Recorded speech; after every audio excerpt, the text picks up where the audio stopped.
नमस्कार साथियों, स्वागत है आप सभी का आपके अपने YouTube चैनल कॉम्प्लेक्स वार स्टडी हब पे। यूपी टेट 2026 की तैयारी को और मजबूत करने के लिए आज हम लेकर आए हैं सीडीपी की दूसरी धमाकेदार क्लास। आज की इस क्लास 2 में हम कराएंगे बेहद महत्वपूर्ण एमसीक्यू क्वेश्चन जो आपके एग्ज़ाम में सीधे पूछे जा सकते हैं। अगर आप पहली क्लास देखी है तो यह क्लास आपकी तैयारी को अगले लेवल तक ले जाएगी। याद रखिए, यूपी टेट में वही सफल होता है जो लगातार प्रैक्टिस करता है। इसीलिए वीडियो को पूरा शुरुआत से लेकर अंत तक जरूर देखें, क्योंकि हर क्वेश्चन आपके सिलेक्शन के लिए बहुत ज़रूरी है। और अगर आप सच में यूपी टेट क्वालिफाई करना चाहते हैं तो अभी चैनल को सब्सक्राइब करें और बेल आइकन दबा लें ताकि कोई भी महत्वपूर्ण क्लास मिस ना हो सके। आपकी मेहनत जारी रखिए, सिलेक्शन अब दूर नहीं है। चलिए साथियों, बिना देरी किए हुए हम लोग सेशन को स्टार्ट करते हैं। और आज का आपका पहला प्रश्न है, निम्न में किसने संज्ञानात्मक विकास पर अपने सिद्धांत प्रस्तुत नहीं किए हैं? जीन पियाजे, ब्रूनर, वाइकोस्की, थॉर्नडाइक। तो इसका सही ऑप्शन होगा साथियों थॉर्नडाइक। नेक्स्ट, कैटल के अनुसार कितने महत्वपूर्ण शील गुण ऐसे होते हैं जो किसी व्यक्ति की व्यक्तित्व संरचना हेतु आवश्यक हैं? कैटल के अनुसार कितने महत्वपूर्ण शील गुण होते हैं? तो कितने होते हैं? 16। पुनर्वास विधि उपयुक्त है। पुनर्वास विधि उपयुक्त है किसके लिए है? पिछड़े बालकों के लिए, प्रतिभाशाली बालकों के लिए, सृजनात्मक बालकों के लिए, अपराधी बालकों के लिए। तो पुनर्वास अपराधी बालकों के लिए है। ऑप्शन नंबर चौथा सही है। नेक्स्ट, आत्मविश्वास, आत्मबल तथा अपने भावों को स्वीकार करते हुए कार्यों का संपादन करना रूप से स्वस्थ व्यक्ति की पहचान है। ये किस व्यक्ति की पहचान है? मानसिक, शैक्षिक, शारीरिक, इनमें से कोई नहीं, तो मानसिक व्यक्ति की। नेक्स्ट, स्टैनबर्ग ने अपने त्रितंत्र बुद्धि सिद्धांत में किस घटक को शामिल नहीं किया है? मेटा घटक, निष्पादन घटक, अनुक्रियात्मक घटक या फिर ज्ञान संग्रहण घटक। तो इसका सही ऑप्शन होगा साथियों अनुक्रिया घटक। क्या? अनुक्रिया घटक। स्टर्नबर्ग ने अपने त्रितंत्र बुद्धि सिद्धांत में अनुक्रिया घटक को शामिल नहीं किया है। सूझ सिद्धांत के अनुसार कक्षा में सीखने की प्रक्रिया होती है अचानक, धीरे धीरे, बहुत तेजी से, कभी नहीं। तो सूझ सिद्धांत से कक्षा में सीखने की प्रक्रिया अचानक होती है। ऑप्शन नंबर पहला सही है। नेक्स्ट, निम्न में से आत्म अनुदेशन उपागम कौन सा है? आत्म अनुदेशन उपागम कौन सा है? अभिक्रमिक उपागम, कंप्यूटर सहायी उपागम, शिक्षण मशीन उपागम, ये सभी। तो इसका सही ऑप्शन होगा कंप्यूटर सहायी उपागम। नेक्स्ट, अधिगम की प्रक्रिया में निम्नलिखित में से कौन सी विशेषताएं होती हैं? व्यवहार में परिवर्तन, परिपक्वता में असमर्थता, अर्जन में कमी या फिर ये सभी। तो अधिगम की प्रक्रिया में व्यवहार में परिवर्तन विशेषता होती है। ठीक है, व्यवहार में परिवर्तन, अधिगम से व्यवहार में परिवर्तन होता है। संबद्धता के सिद्धांत के प्रतिपादक थे पियाजे, थॉर्नडाइक, पावलोव, स्किनर। तो संबद्धता के सिद्धांत के प्रतिपादक थॉर्नडाइक है। कौन है? थॉर्नडाइक। दंड एवं पुरस्कार बालकों की किस प्रक्रिया में वृद्धि हेतु सहायक है? सामाजिक गत्यात्मक में, सामाजिकरण में, समाज में पृथक्करण से, ये सभी। तो दंड एवं पुरस्कार बालक की सामाजिकरण में वृद्धि होती है इनसे। नेक्स्ट, बालकों में रुचि के आधार पर जो व्यक्तिक भिन्नता पाई जाती है वे निम्न में से किसका परिणाम है? आयु का, लैंगिक विवेकता का, या फिर आनुभाविक पृष्ठभूमि का, या फिर प्रदत्त अवसरों का। तो बालकों में रुचि के आधार पर जो व्यक्तिक भिन्नता पाई जाती है आनुभाविक पृष्ठभूमि का है परिणाम है। नेक्स्ट, आजकल माध्यमिक स्तर के बालकों में निम्नलिखित में से किस पैटर्न के अनुसरण पर सर्वाधिक जोर दिया जा रहा है? आजकल माध्यमिक स्तर के विद्यालयों में निम्नलिखित में से किस पैटर्न के अनुसरण पर सर्वाधिक जोर दिया जा रहा है? दैनिक क्लास अवधि में वृद्धि, छात्रों के कॉलेज समय को बढ़ाने पर, शिक्षण सत्र को बढ़ाने पर, उपयुक्त सभी। तो उपयुक्त सभी इसका सही होगा। नेक्स्ट, निम्नलिखित में से किस मनोवैज्ञानिक ने सीखने के 8 प्रकारों को श्रृंखलाबद्ध यानी पिरामिड के रूप में किया? Thorndike, Gagne, Skinner, Kohler. तो इसका सही ऑप्शन होगा गेगनी।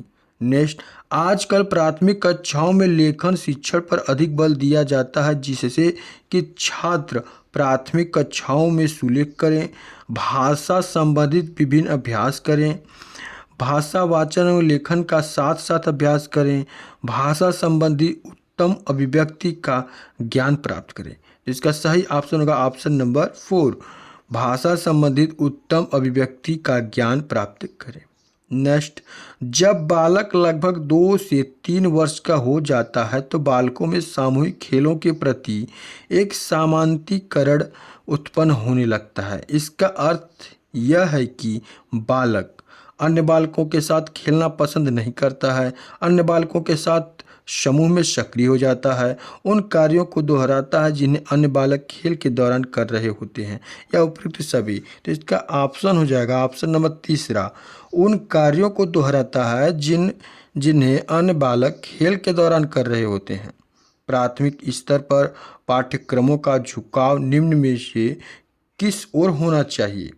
प्राथमिक स्तर पर प्राथमिक स्तर पर पाठ्यक्रमों का झुकाव निम्न में से किस ओर होना चाहिए? विषय वस्तु की ओर, संपूर्ण विषयों पर समाधि चेष्टा की ओर, समाज में होने वाली क्रियाओं के प्रति विकास की ओर, या बाल अभिवृद्धि के समस्त पक्षों की ओर। तो इसका सही ऑप्शन होगा बाल अभिवृद्धि के समस्त पक्षों की ओर। निम्न में से किसके द्वारा एक बालक के विकास का निर्धारण किया जाता है? बालक की आनुवंशिक संरचना द्वारा, बालक की आनुवंशिक तथा वातावरण दोनों की जटिल संरचनाओं के द्वारा, बालक संबंधी वातावरणीय दबावों द्वारा जिन पर शिक्षक का कोई नियंत्रण नहीं होता है, बालक संबंधी उन वातावरणीय दबावों द्वारा जो विद्यालय द्वारा नियंत्रित किए जा सकते हैं।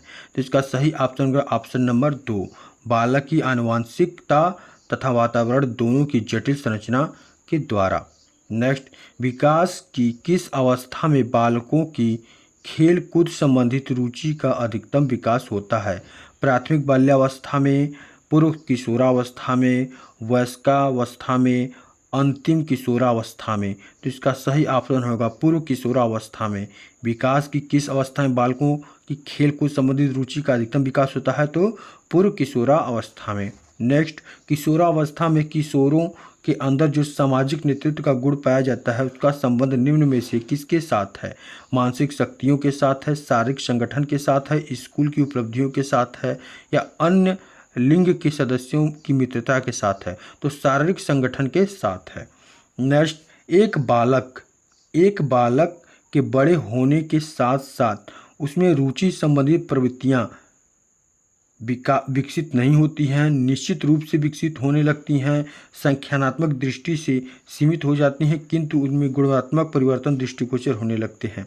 संख्यात्मक और गुणात्मक रूप से अपरिवर्तित बनी रहती हैं। तो इसका सही ऑप्शन होगा निश्चित रूप से विकसित होने लगती हैं।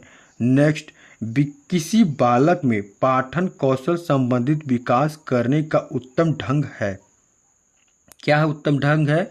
उसके आत्मसम्मान को सुरक्षित करना, उसे प्रशंसा द्वारा फुसलाना, उसे सकारात्मक प्रलोभन प्रदान करना, उसको प्रेरकों का मार्गांतरीकरण करना। इसका सही ऑप्शन है ऑप्शन नंबर 4, उसके प्रेरकों का मार्गांतरीकरण करना। नेक्स्ट, सामाजिक समायोजन में उत्पन्न होने वाली कठिनाइयाँ हैं।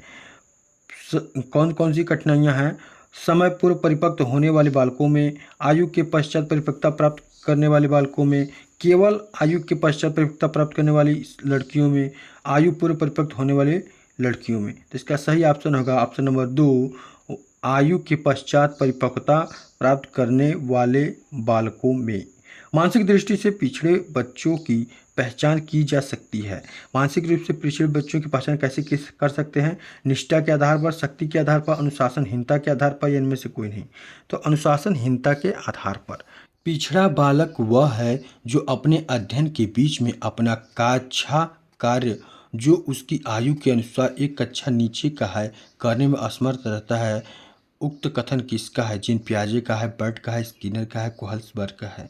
तो किसका है? बर्ट का है। सृजनशील बालकों की बुद्धि का स्वरूप होता है निम्न स्तर का, प्रखर स्तर का, न निम्न न प्रखर स्तर का, उपयुक्त में से कोई नहीं। तो सृजनशील बालकों की बुद्धि जो होती है न निम्न स्तर की होती है और न ही प्रखर स्तर का, यानी कि ऑप्शन नंबर तीसरा। विद्यालय उपलब्धियों में बच्चों के असफल होने का प्रमुख कारण नहीं है तत्परता की कमी, अभ्यास की कमी, बच्चों की समस्याओं का समुचित निवारण न होना या पारिवारिक सहयोग। तो पारिवारिक सहयोग इसका सही ऑप्शन होगा, ऑप्शन नंबर 4। वह शारीरिक कारक जो बच्चों को सीखने में सहायता करता है, परिपक्वता, रुचि, आवश्यकता, अनुभव। तो परिपक्वता वह शारीरिक कारक जो बच्चों को सीखने में सहायता करता है, परिपक्वता। नेक्स्ट, प्रायः छात्र छात्राओं की रुचियों में अंतर निम्नलिखित में से किसका परिणाम है?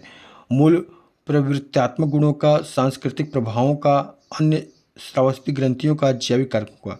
तो इसका सही ऑप्शन होगा ऑप्शन नंबर 2, सांस्कृतिक प्रभावों का। क्या? सांस्कृतिक प्रभावों का। नेक्स्ट, यदि एक प्रतिभाशाली छात्र आपके द्वारा प्रदत्त कक्षा कार्य में बिल्कुल रुचि नहीं ले रहा है तो ऐसी स्थिति में छात्र के साथ न्यूनतम प्रभावी ढंग से व्यवहार करने की शैली क्या होनी चाहिए? उसे मनपसंद कुछ भी पढ़ने की सलाह देना, उसे विशिष्ट कार्य प्रदान करना, उसे आगामी कक्षा के कार्य संपादन का भार सौंपना, उसे विद्यालय के उपरांत रुक कर कार्य समाप्त करने का आदेश देना। तो इसका सही ऑप्शन होगा ऑप्शन नंबर 4, उसे विद्यालय के उपरांत रुक कर कार्य समाप्त करने का आदेश देना। नेक्स्ट, कक्षा कक्ष में शिक्षण का परिणाम निम्न में से क्या होना चाहिए? विद्यार्थियों के दृष्टिकोण में परिवर्तन आना, सूचनाओं को एकत्रित करना, सेवा नियुक्ति की क्षमता का विकास करना, खेल कूद में भाग लेने की योग्यता का विकसित होना। इसका सही ऑप्शन होगा विद्यार्थियों के दृष्टिकोण में परिवर्तन आना। तो साथियों, कैसा लगा यह सेशन कमेंट करके हमें ज़रूर बताएं और आपने कितना स्कोर किया ये भी बताना ना भूलिएगा। चलिए साथियों, हम नेक्स्ट वीडियो में मिलते हैं एक नए मॉडल पेपर के साथ। तब तक के लिए आप सभी को राधे राधे, जय श्री कृष्ण।